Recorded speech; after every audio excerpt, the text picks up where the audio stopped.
గౌరవనీయులు శ్రీ గుడా సుధాకర్ గారి పుట్టినరోజు సందర్భంగా ఈ రోజు మనం వృద్ధులాశ్రమంలో భోజనాలు ఏర్పాటు చేశారు.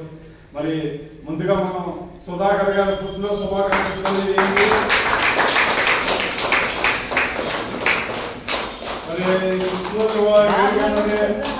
మరి వారి బంధువులను వారి ఇళ్లలోనే జరుపుకోవచ్చు, కానీ వృద్ధులకి ఒక్క భోజనం పెట్టాలనే మంచి ఉద్దేశంతో ఈ రోజు మన వృద్ధులాశ్రమంలో మనకు భోజనం ఏర్పాటు చేశారమ్మా.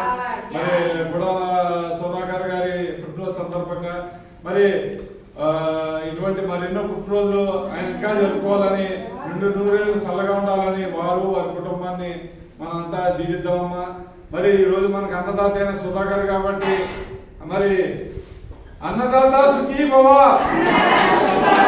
అన్నదాత సుఖీ భవ.